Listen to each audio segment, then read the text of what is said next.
Saudara-saudara kekasih dalam Tuhan Yesus Kristus, mari kita lihat pembacaan firman Tuhan kita hari ini.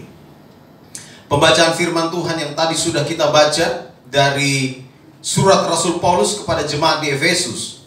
Efesus pasal yang ke-1, ayat yang ke-3 sampai ayatnya yang ke-14.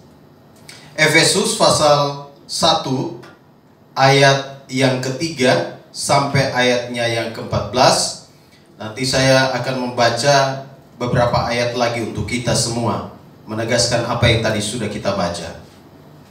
Sekali lagi, Efesus pasal 1 ayat 3 sampai ayat yang ke-14. Perhatikan di dalam pembacaan firman Tuhan itu di tangan kita masing-masing. Ayat 3 berkata, "Terpujilah Allah dan Bapa Tuhan kita Yesus Kristus, yang dalam Kristus telah mengaruniakan kepada kita segala berkat rohani di dalam sorga. Sebab di dalam Dia Allah telah memilih kita sebelum dunia dijadikan, supaya kita kudus dan tak bercacat di hadapan-Nya. Dalam kasih Ia telah menentukan kita dari semula oleh Yesus Kristus untuk menjadi anak-anak-Nya sesuai dengan kerelaan kehendak-Nya, supaya terpujilah kasih karunia-Nya yang mulia yang dikaruniakannya kepada kita di dalam Dia yang dikasihinya." Saudara-saudara kekasih dalam Tuhan Yesus Kristus, tema khotbah hari ini ialah mentalitas orang yang diselamatkan. Mentalitas orang yang diselamatkan. Saudara, ketika kita bicara tentang mentalitas, apa itu mentalitas? Sederhananya, mentalitas itu adalah keadaan jiwa atau batin. Mentalitas itu berhubungan dengan cara berpikir, cara berperasaan. Kalau kita lihat di dalam kamus, kira-kira istilah sederhana mentalitas seperti itu. Mentalitas ialah keadaan jiwa atau batin, cara berpikir dan cara berperasaan. Dan hari ini saya mau ajak kita untuk melihat bagaimana sih mentalitas orang yang diselamatkan itu. Mentalitas orang yang diselamatkan, kalau kita lihat di dalam pembacaan ini, menarik sekali. Nanti saudara bisa baca sampai bagian terakhir, dan kalau perlu sampai Efesus pasal 6. Di sana kita bisa melihat bagaimana Rasul Paulus menunjukkan mentalitas orang yang diselamatkan itu seperti apa. Ketika orang-orang yang diselamatkan menghadapi masalah-masalah, maka mereka punya mentalitas yang beda. Ketika orang-orang percaya menjalani hidup yang penuh dengan tantangan, mentalitas mereka berbeda. Keadaan batin mereka, keadaan jiwa mereka, cara berpikir mereka berbeda. Dan itu yang Paulus tegaskan kepada jemaat di Efesus, agar mereka seharusnya sebagai orang-orang yang telah diselamatkan, mereka memiliki cara hidup yang berbeda. Dan saya secara khusus mau garis bawahi istilah ini. Mentalitas kita sebagai orang yang diselamatkan harus berbeda dari orang-orang yang belum mengenal Yesus Kristus. Saudara-saudara kekasih dalam Tuhan Yesus Kristus, kenapa Paulus bicara banyak hal kepada orang-orang percaya di Efesus? Kenapa Paulus menekankan banyak hal soal hidup baru, hidup sebagai anak-anak terang? Kalau kita lihat di dalam Efesus pasal 4 ayat 17 sampai ayat ke-32, di sana ada berbicara tentang hidup baru, atau istilah kita sekarang itu new normal, ya. Tetapi di Efesus di sana dibilang hidup baru. Hidup baru orang-orang yang diselamatkan itu seperti apa sih? Mental orang-orang yang diselamatkan oleh Allah itu seperti apa sih? Nah, ini yang saya mau sampaikan buat kita semua. Hari ini saya mau jelaskan buat kita semua tentang mentalitas orang yang diselamatkan. Saudara, ketika kita bicara tentang jemaat Efesus, saya mau beri sedikit gambaran tentang jemaat Efesus, keadaan jemaat Efesus. Jemaat Efesus, kota Efesus itu adalah salah satu kota terbesar di provinsi Romawi di Asia Kecil pada saat itu. Ini provinsi yang sangat besar. Dan pada masa itu, menurut catatan, kota Efesus itu dihuni kurang lebih 100.000 orang. Berarti besar sekali ya. 100.000. Zaman itu kota Efesus sudah dihuni oleh 100.000 orang. Dan kota ini juga merupakan kota perdagangan. Pelabuhan laut ada di sana. Lalu kemudian banyak orang berdagang, ini kota niaga. Lalu bukan hanya itu saja, tapi kota Efesus itu juga kota kesenian. Pusat seni itu juga ada di kota Efesus. Arsitektur bangunan-bangunan mereka itu luar biasa hebat. Nanti saudara bisa Google saja, lihat bagaimana kota Efesus pada masa itu, peninggalannya masih ada, tiang-tiangnya itu yang megah, luar biasa. Kota kesenian. Kota ini sangat maju. Dan juga kota ini penuh dengan penyembahan kepada dewa atau dewi. Dan kota ini punya penyembahan yang sudah, kalau kita lihat di dalam Kisah Para Rasul pasal 19, mereka punya penyembahan itu kepada Dewi Artemis. Dewi Artemis itu adalah dewi yang menurut kepercayaan orang-orang saat itu, dewi yang patungnya itu turun dari langit. Sehingga orang-orang saat itu menyembah kepada dewi ini di dalam Kisah Para Rasul pasal 19. Dan jangan lupa, Dewi Artemis itu punya kemasyhuran itu sampai ke berbagai tempat di berbagai belahan dunia yang ada saat itu. Dan orang-orang dari semua tempat datang untuk menyembah Dewi Artemis itu. Datang untuk masuk ke kuil-kuil yang ada di kota Efesus itu. Dan orang-orang datang dari berbagai tempat untuk membawa persembahan kepada Dewi Artemis di kota Efesus. Dan kota itu sangat maju sekali. Tetapi juga secara mental, secara rohani, kota itu bobrok.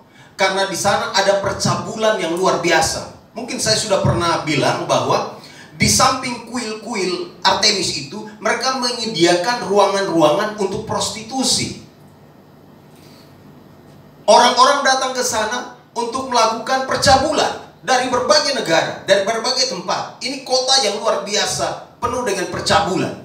Makanya kenapa di dalam Efesus itu, jemaat Efesus, di surat Efesus, Paulus bicara tentang hidup baru. Karena apa? Mental orang-orang di sana sudah rusak. Gaya hidup orang-orang di sana sudah rusak.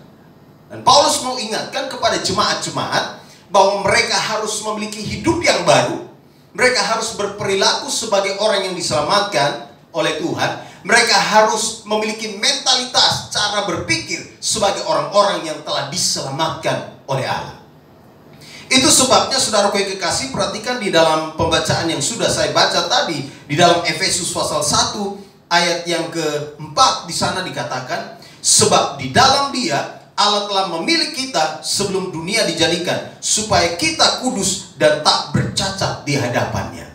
Paulus berbicara kepada orang-orang percaya di Efesus. Paulus mengingatkan mereka bahwa mereka itu sudah diselamatkan oleh Kristus. Mereka sudah menerima keselamatan dari Allah di dalam Yesus. Karena itu hidup mereka itu harus berbeda. Mereka harus punya mentalitas yang berbeda. Mentalitas mereka ialah mentalitas sebagai orang yang telah diselamatkan oleh Allah. Saudara, hal pertama ketika kita bicara tentang mentalitas orang yang diselamatkan, perhatikan di dalam ayat 4 yang tadi saya sudah baca buat kita. Cirinya, ciri mentalitas orang yang telah diselamatkan ialah mereka berpikir dan bertindak sebagai orang pilihan. Ada kata pilihan di sana, saudara yang kekasih. Ayat 4, sebab di dalam Dia Allah telah memilih kita sebelum dunia dijadikan, supaya kita kudus dan tak bercacat di hadapannya. Ciri orang atau ciri mentalitas anak Tuhan yang telah diselamatkan ialah mereka berpikir dan bertindak sebagai orang pilihan. Mereka berpikir dan bertindak sebagai orang yang telah diselamatkan oleh Allah. Mereka berpikir di dalam kekudusan. Apa yang ada di dalam pikiran mereka itu ialah kekudusan.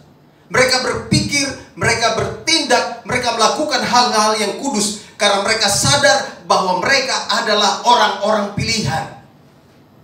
Paulus mengingatkan ini kepada jemaat di Efesus bahwa mereka telah dipilih oleh Allah, dan karena mereka telah dipilih oleh Allah, mereka harus hidup di dalam kekudusan. Mereka dipilih supaya mereka kudus dan tak bercacat di hadapannya. Mental orang pilihan itu, cara berpikirnya, di otaknya itu, dia berpikir hal-hal yang kudus. Kalau orang berkata bahwa dia sudah diselamatkan oleh Allah, tapi kalau dia berpikir hal-hal yang tidak kudus, Paulus bilang begini, mentalitas dia bukan mentalitas orang yang diselamatkan. Karena mentalitas orang yang diselamatkan oleh Allah ialah cara berpikirnya, cara dia berpikir, cara dia melakukan segala sesuatu, standarnya itu adalah kekudusan. Sebab kita yang dipilih, kita dipilih supaya kita kudus dan tak bercacat di hadapannya. Saudara, ini menarik sekali. Berapa banyak kali pikiran kita tidak kudus karena situasi-situasi di sekeliling kita. Berapa banyak kali perasaan kita tidak kudus karena ada tantangan-tantangan yang terjadi di sekeliling kita. Berapa banyak kali pikiran kita tidak kudus karena godaan-godaan di sekeliling kita begitu besar. Berpikir kudus ini bukan berarti hanya bunuh orang itu tidak kudus. Bukan hanya itu. Tapi berpikir kudus itu juga berbicara tentang bagaimana kita men-set pikiran kita, bagaimana kita menaruh di dalam pikiran kita bahwa kita telah diselamatkan oleh Allah, dan sekarang cara kita berpikir, cara kita memandang sesuatu itu berbeda. Cara kita untuk merasa, berperasaan, kira-kira begitu. Kalau orang bilang baper, kadang-kadang orang baper itu akhirnya bikin dia tidak kudus. Betul enggak? Kadang-kadang orang terlalu main di area perasaan sehingga akhirnya dia tidak kudus. Sedikit-sedikit tersinggung, sedikit-sedikit kecewa, sedikit-sedikit sakit hati, sedikit-sedikit patah hati, sedikit-sedikit mulai aneh-aneh. Mentalitas orang yang diselamatkan itu bukan kayak gitu. Tapi mentalitas orang yang diselamatkan itu, mereka berpikir di dalam kekudusan. Mereka tahu bahwa mereka telah diselamatkan oleh Allah. Kita tahu bahwa kita telah diselamatkan oleh Allah. Kita tahu bahwa kita adalah orang-orang pilihan. Makanya, karena saudara dan saya adalah orang-orang pilihan, saudara juga harus memilih apa yang harus saudara pikirkan. Ulang. Kalau saudara dan saya mengerti bahwa kita adalah orang-orang yang telah diselamatkan, kita adalah orang-orang yang dipilih oleh Allah, maka saudara pun harus memilih untuk memikirkan apa yang hendak saudara dan saya pikir. Saudara juga harus memilih apa yang harus saudara dan saya lakukan. Sebab banyak hal di sekeliling kita yang bisa kita lakukan, banyak hal yang bisa kita pikirkan. Tetapi sebagai orang-orang yang memiliki mentalitas seorang yang diselamatkan, saudara dan saya wajib memilih apa yang harus saudara dan saya pikirkan. Saudara dan saya wajib melakukan apa yang harus saudara dan saya lakukan. Dan standarnya adalah kekudusan. Kekudusan. Inilah mentalitas orang yang telah diselamatkan. Paulus bilang kepada jemaat di Efesus, dulu kamu berpikir cabul terus. Dulu kamu berpikir hanya mau menyembah Dewi Artemis terus. Dulu kamu berpikir hanya mau menyenangkan orang-orang yang ada di kuil sana. Tetapi sekarang ketika kamu diselamatkan oleh Allah, kamu adalah orang-orang yang dipilih oleh Allah. Maka sekarang kamu harus berpikir, kamu harus merasakan, kamu harus melakukan segala sesuatu sebagai orang-orang yang telah diselamatkan oleh Allah. Dan inilah ciri mentalitas orang yang diselamatkan oleh Allah.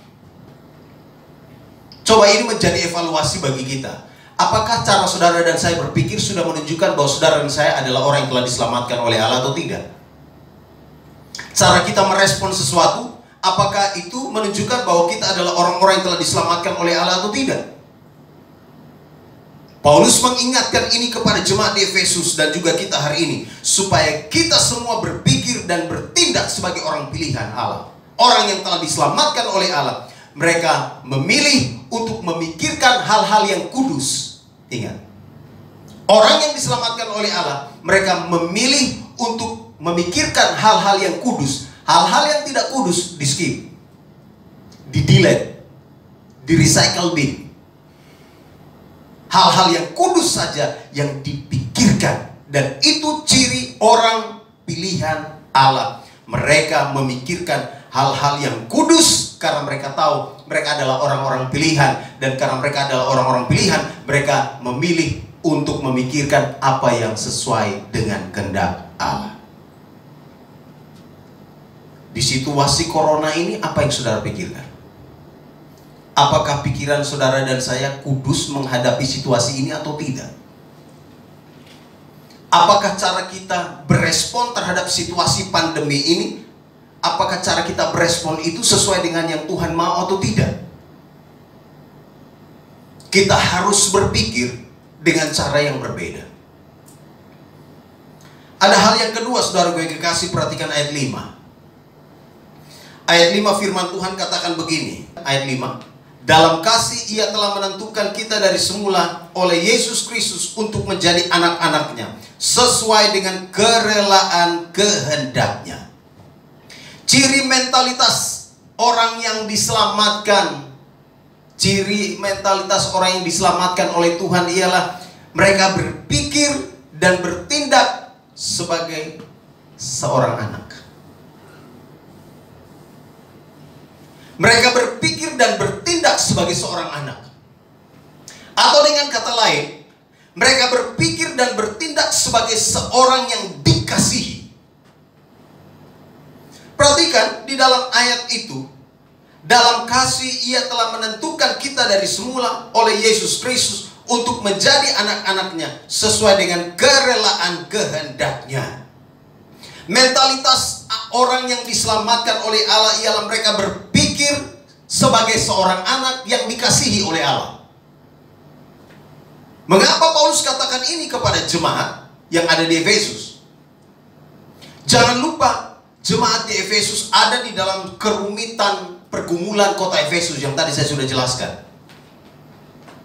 Mereka berada di dalam situasi yang sulit karena sebagai orang-orang yang kelompok kecil, mereka ditindas oleh orang-orang yang ada mengikuti Dewi Artemis itu. Dan mereka merasa, wah, mengapa ikut Tuhan ini susah sekali ya? Mengapa mengikut Tuhan ini banyak masalah ya? Mengapa mengikut Tuhan ini banyak intimidasi, banyak tantangan ya? Mengapa ikut Tuhan itu tidak boleh ini dan tidak boleh itu ya?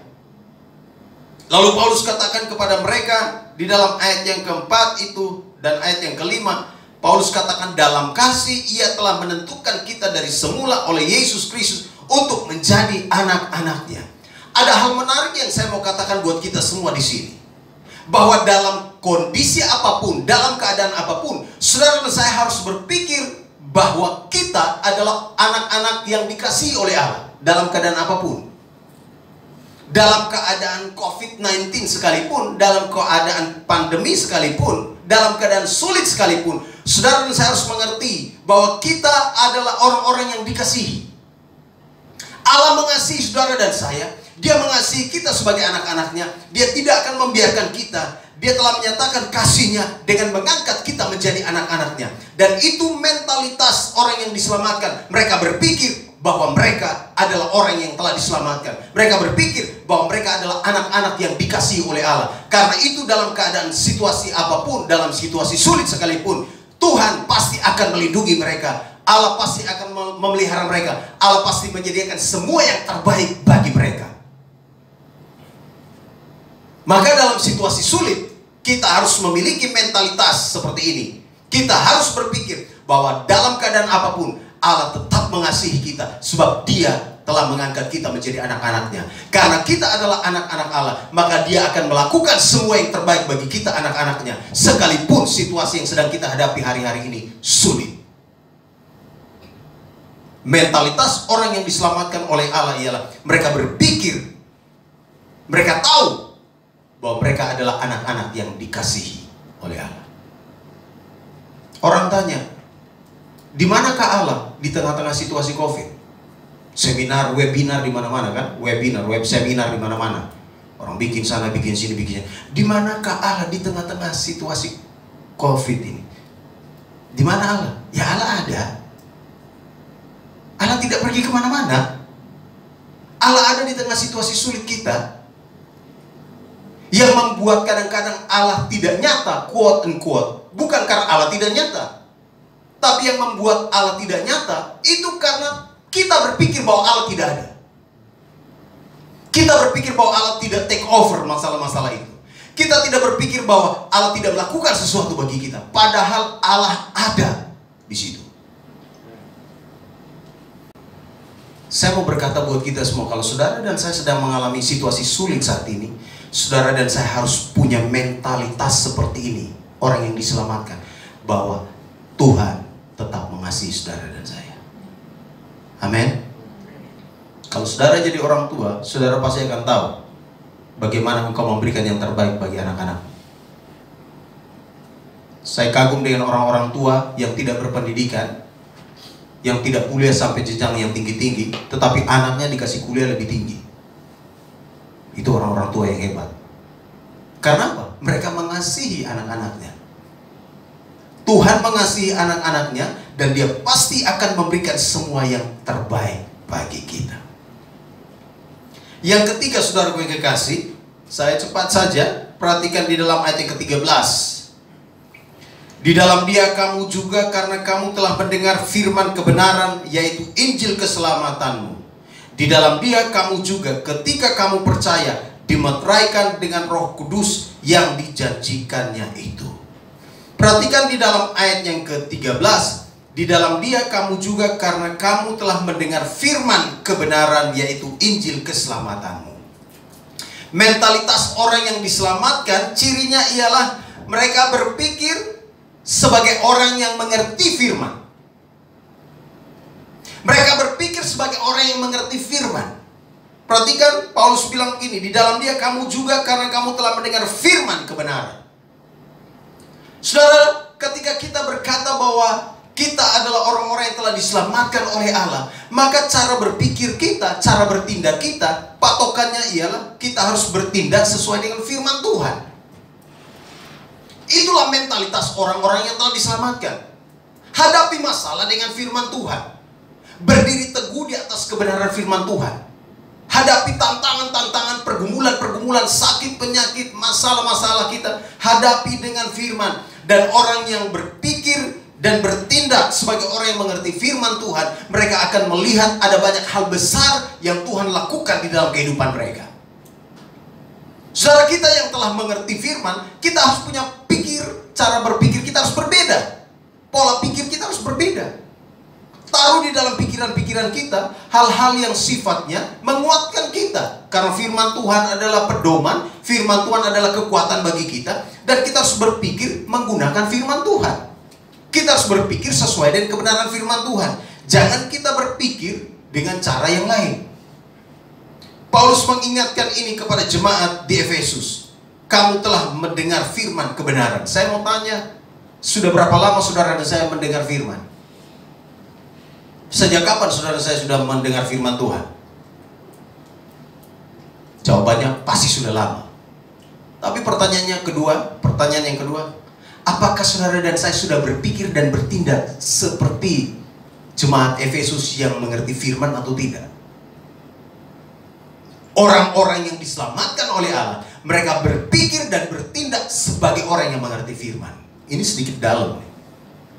Maksudnya begini, orang tuh kalau ngerti firman, dia hadapi segala sesuatu, dia nggak akan goyang, dia nggak akan takut, dia akan kecewa, dia nggak akan putus asa. Kenapa? Karena dia berpegang pada firman Tuhan. Firman Tuhan itu adalah kekuatan Allah. Firman Tuhan itu memberikan kepada kita kekuatan untuk menghadapi berbagai macam tantangan. Firman Tuhan akan menghibur kita. Firman Tuhan akan menuntun kita. Dan kita harus menggunakan firman. Kita harus hidup di dalam firman. Kita harus berpikir dan bertindak seperti apa yang dikatakan oleh Paulus. Bahwa kita harus memikirkan hal-hal yang baik, yang murni, yang suci, yang disebut dengan kebajikan. Semuanya itu harus kita pikirkan. Ayat itu di mana? Filipi pasal yang ke-4 ayat 8. Jadi akhirnya saudara-saudara, semua yang benar, semua yang mulia, semua yang adil, semua yang suci, semua yang manis, semua yang sedap didengar, semua yang disebut kebajikan dan patut dipuji, pikirkanlah semuanya itu. Di situ tidak ada yang pikir negatif-negatif, hal-hal yang indah semuanya. Orang-orang yang diselamatkan oleh Allah, mereka memikirkan hal-hal yang sesuai dengan kebenaran firman Tuhan.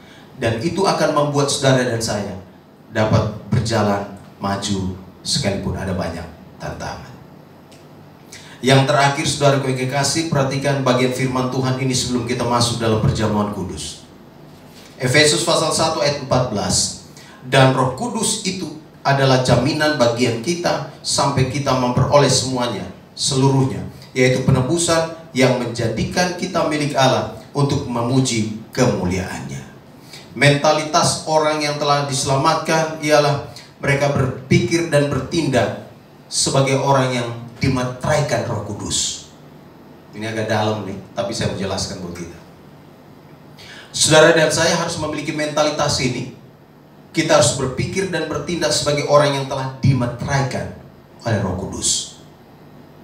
Dimeteraikan Roh Kudus itu artinya dia telah menandai saudara, dia telah dia telah mencap saudara bahwa saudara dan saya itu adalah milik Allah. Dimeteraikan. Meterai itu adalah tanda sah. Oke? Kalau saudara ada transaksi, sesuatu, biasanya transaksi itu ada saudara tanda tangan di atas meterai, kira-kira begitu. Meterai 6.000 ke atau berapalah. Meterai itu artinya untuk legalnya.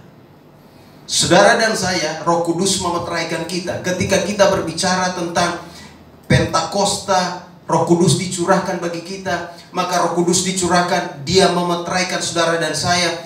Dia membuat saudara dan saya akhirnya aman di dalam tangan Allah.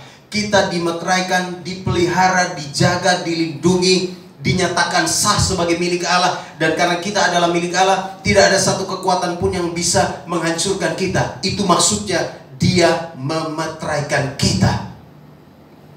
Kalau Roh Kudus sudah memeteraikan kita, menyatakan bahwa kita ini adalah sah milik Allah, maka apakah yang harus kita takutkan? Adakah yang harus kita takutkan? Roh Kudus sudah mensahkan kita bahwa kita sebagai milik Allah. Apalagi yang kita mau takutkan? Masa depan? Karena kita milik Allah, Tuhan pasti kasih yang terbaik buat kita. Amin.